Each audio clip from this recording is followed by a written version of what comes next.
Hi, I'm David Pereira. Welcome to my channel. In today's episode, I want to talk to you about what not to do with the backlog management.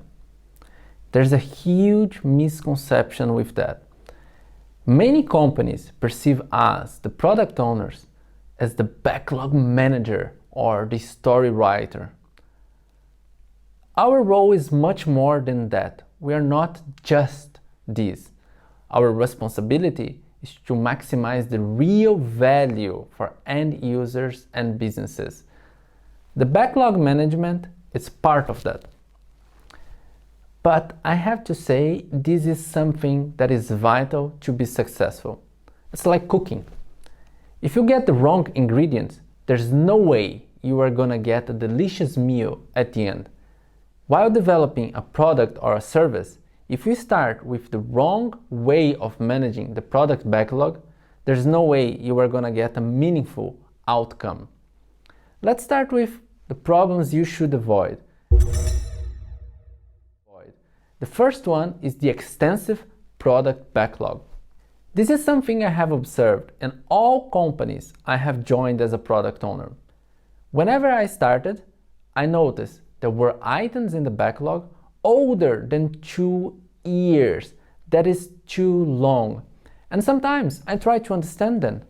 And people who were part of this were not in the company anymore, or some people didn't understand that at all. And then I was really puzzled by that. What should I do? And I have a different approach right now. What I do is, whenever I start in a new team, I delete all the items which are older than 3 months.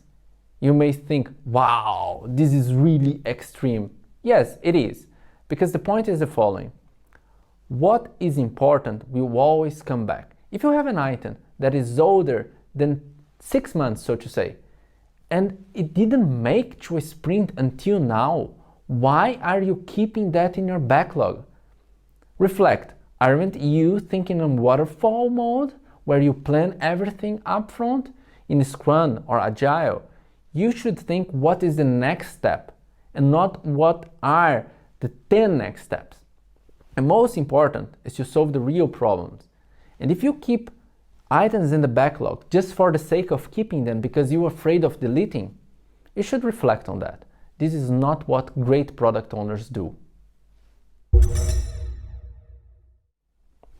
The second problem I want to talk to you is everything can go inside the product backlog. If someone wants something, it can go there.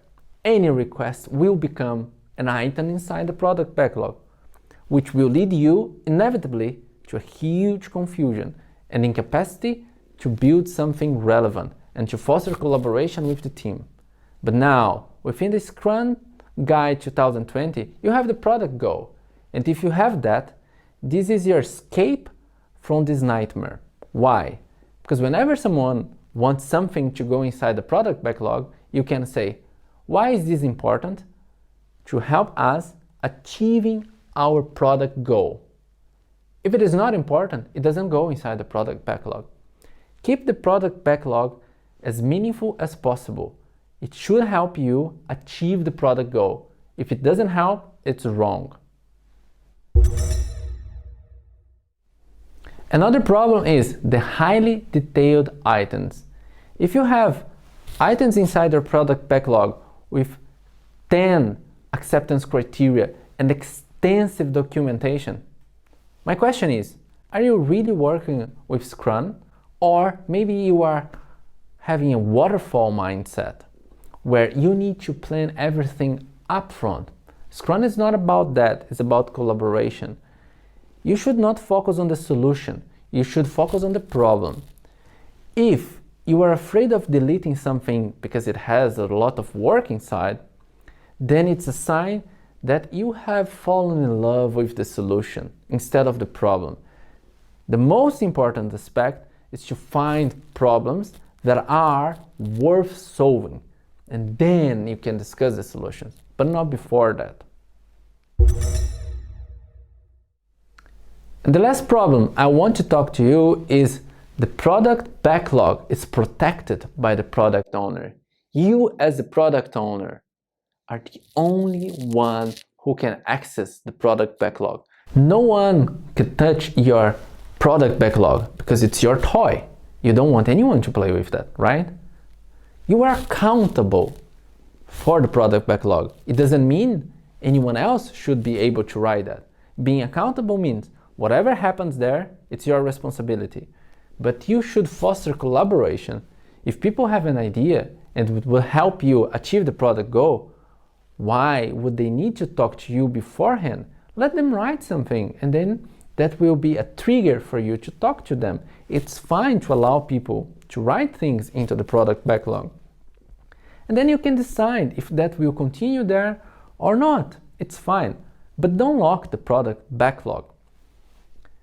And to summarize here, the most important aspects of a product backlog management are: keep it as lean as possible.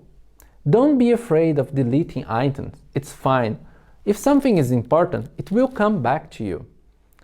And if you're afraid of deleting, it may be because you are thinking too much upfront.